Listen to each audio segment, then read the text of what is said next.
Hello, Be! Welcome to my channel. So, ito nga palang aking channel is nagtuturo kung paano kumita ng extra income. And meron din dito mga vlog-vlogan. Charis, ayan, yung mga vlog ko. Pa-watch naman mga be. Ayan, so ngayon nga pala ang tuturo ko sa inyo ay itong magla-live ka ng walang quota. So, di ba pangkaraniwan sa mga nagla-live or live application, merong mga quota. So, kung gusto mo tong matutunan, just like the video and subscribe to my channel.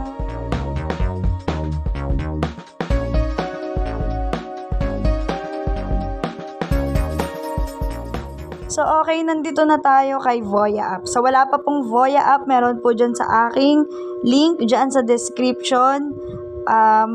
I-click nyo lang po yung link na yon para mag-direct na po kayo sa Play Store and then mag-download kayo. Kasi po kung wala kayong link, hindi po kayo makakapag-register dito kay Voya. Need po talaga siya ng referral. Okay? So, click mo lang yan. Ito yung aking account. Account ko po talaga to. So, paano mag-live? I-click mo lang to. Ayan. Ayan, dyan mo makikita yung iba't ibang klase ng live. Ayan, mamimili ka na lang. Ngayon, kung meron ka namang kilala, edi go. It's up to you kung sino ang gusto mo i-click dyan. Once na-click mo yan, papasok ka na sa live niya. And hindi ka naman basta-basta makakaupo. Kapag inupo ka nila or in-accept nila yung kung gusto mong umupo dyan. Ayan. So, kung magla-live ka naman ito, click mo na tong live. So, dahil live ang punteriya natin dito. So, dito nga pala, may live na voice chat. Ayan. So, sa voice chat, kagaya ng sabi ko sa inyo, halimbawa, ayan nga, ako yung host. Tapos, pumasok kayo sa live ko or sa voice chat. Ayan, mapupunta kayo dito kung i-accept ko. Pwede kayong maupo sa mga plus sign na yan na upuan. Kumbaga, upuan yan mga be. Okay? So, dahil live ang gusto natin, punta tayo dito sa video dating.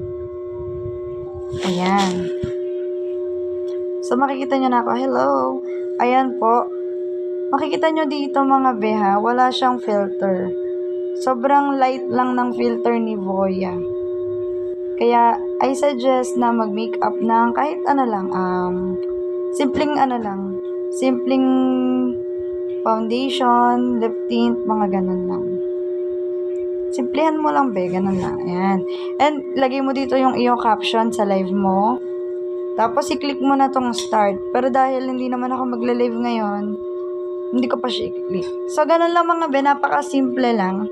Kung meron kayong gustong ipagawa sa akin na tutorial, magsabi lang kayo, mag-comment kayo dyan sa comment section.